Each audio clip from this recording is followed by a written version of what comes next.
The other day, I was working with a client through anxiety, and helping her shift this feeling into action and excitement was so big. So I'm just really excited to share this episode with you. And today, we're going to be getting into why anxiety shows up and how to harness it instead of freeze in it. And I just want to dive straight into it and really just start with the thing that anxiety isn't a feeling, it is a thinking pattern. So the feeling that we usually feel is dread or fear or panic, but it comes after those anxious thoughts that we have. So when we think about the worst case scenario future, it activates the amygdala, which is the brain's threat detector, and this triggers our fight or flight response. And so your body thinks that there is danger going on, even if it's just you getting an email or you having this what if thought. But an amazing and crucial reframe to remember is that anxiety means your brain is trying to protect you and it's just on high alert. And so this doesn't mean that you need to completely not think anything or you don't need to feel anything, but it just means that you need better direction and a new focus for that energy that you're feeling. And I think it's really helpful to really understand why anxiety shows up in the first place. And it is often a signal that something feels uncertain or out of your control. And it's when we're thinking of something in the future.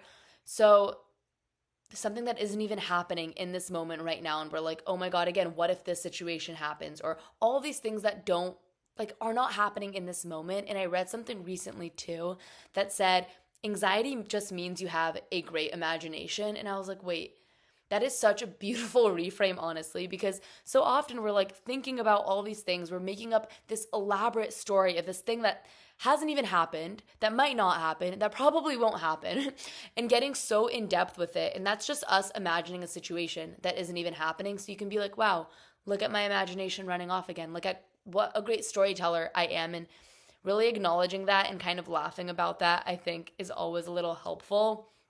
But also realizing that your prefrontal cortex, which is responsible for logic and decision making, goes offline during high anxiety. So when you are in that anxious, when you're in those anxious thoughts and you're thinking about, oh my God, what if this happens? What if that happens? You are not able to think logically. And so it's really about regaining your control and asking yourself key questions like, what exactly am I afraid of? And what specific part of the situation feels out of my hands? And then I'm going to get into this more, but just asking yourself, what is in my control? Because when we are in these anxious thoughts, again, we're not thinking logically and we're not even thinking about the things that we can control and the things that we can do. But the real crucial shift is shifting anxiety into action, because the real antidote to anxiety is action. So when you consciously take action, even a small one, you are re-engaging that prefrontal cortex, and this really helps you override that fear loop that you're in, and it starts calming the nervous system. And really think of it this way: worry keeps you stuck in the loop, but action starts the solution process, and action also just helps you come back into the present moment. And then in high anxiety states, as I mentioned before, the brain fixates on uncertainty. I don't know if you guys can hear, but my dog is barking, but we're just going to keep going. But when you are super anxious, your brain tends to fixate on all the things you can't predict or influence, but you always have influence over your mindset, over your breath, over your next move. And to reclaim that feeling of power, try writing a quick list. So ask yourself, what's in my control today? It could be things like efforts on a task, how you choose to take care of your physical and mental well-being, what you choose to say yes or no to.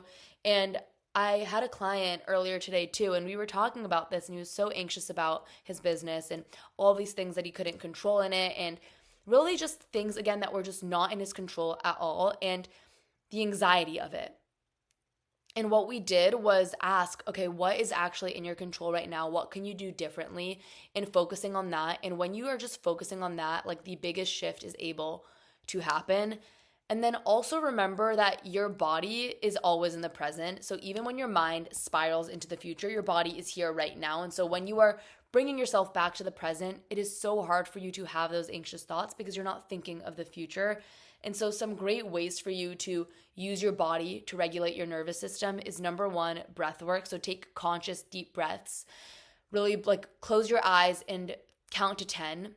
And just really, again, focus on your breathing, for example. Number two is movement. So even just gentle movement helps burn off that stress hormone like cortisol, and that fuels anxiety. And so go for a walk, jump around your room, like dance in the mirror, like I don't know, whatever it is, any type of movement will help bring you back into this present moment. And then number 3 is grounding. So just physically connect with your surroundings, touch a comforting object, stand barefoot, notice the sensations around you, pick a color and just like look around your room and find those colors, because all of those things bring you back in the present moment. And when you are in this moment, it is very hard to feel anxious.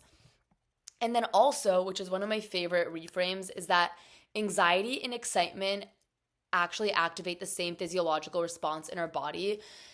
And so, in other words, the raw physical sensations can feel very similar of anxiety and excitement. And so the difference is how you are labeling it in your brain. So think of it this way: they are just emotional neighbors living right next door. And you're often just one reframe from shifting that anxious energy into excitement. And so try consciously saying to yourself, like, if you're feeling anxious, you know what? This means that I deeply care about this, or this intensity means I'm expanding and growing. Personally, when I'm feeling anxious about a situation and want to shift it into excitement, I will consciously ask myself things like, why is this exciting? How can I grow from this situation? How is there growth in this situation? Because so often we don't realize that, like, okay, yeah, it might be a really anxious situation, going to this thing alone or doing that thing that's out of our comfort zone or sending that text, or even just thinking about the unknowns of what will happen when we do that, which I think is where the anxiety comes in. But when you are like, wait, this is growth, this is exciting, there is excitement happening in this, it really just feels completely different. And again, those sensations in your body is the exact same. So like just telling yourself, I feel excited about this right now, and relabeling it in your brain will make all of the difference.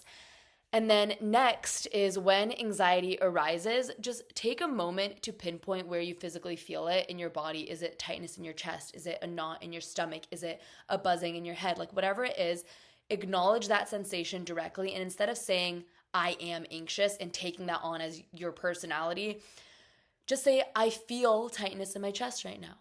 And this really creates a distance, because let's say you're like walking around with a suitcase and that suitcase is like your baggage or like your anxiety or whatever. You're not going to be like, I am suitcase. You're going to be like, I am carrying a suitcase, or I feel this suitcase next to me. And so it is realizing that there is a distance between you and that thinking or that feeling that you are having. And then something else that I really love to do, which is an NLP technique, is imagine that sensation as a shape or a color, and then in your mind's eye, consciously see that color or shape slowly shrinking, softening, or even disappearing. So let's say this anxiety for you feels like this huge, disgusting green blob. Like imagine that shrinking and how it feels for that to shrink in your mind or in your chest or whatever it is. And again, just remembering the powerful truth that you are not your thoughts, and you are also not solely defined by the physical sensations of anxiety. You are just the conscious thinker and observer of these experiences. I don't know why I just said observer of these experiences. We're making up new words. But it's really just acknowledging that, like, that's not you. Those are just things that you're feeling right now. Those are just things that are around you, and you don't need to take that on as your personality or who you are. Like, we are all human beings and we all have those feelings and thoughts. And so next time you're feeling anxious, just take a moment to write down the following, like, what specifically am I feeling anxious about right now? What are things that are in my control in this situation? Like even small things, just focusing on those little things will really help with the anxiety. Or ask yourself, what is one small aligned action step I will commit to taking today? And then the affirmation of I am in control of what I do next. Because you are in control of the next step. You are in control of what is going on in this moment, how you are feeling, how you go about it. And so I'm really encouraging you to make the deliberate shift from asking yourself, instead of what if this happens, asking yourself, what's next? What small step can I take right now? And I'm going to put that in the description below too, just so that you can remember it. You can keep telling yourself that. Again, like, you are in control of those things, and it's all about just shifting your energy and attention into this present moment, into what you can control, and just taking that action and not thinking about it as much. I love the quote, say yes and figure it out later. Like, just take those actions and the rest of those things will be able to fall into place. I am sending you so much love and light, and if you enjoyed this episode, please leave a 5-star review, as it really helps me grow the pod, and we will chat in the next episode.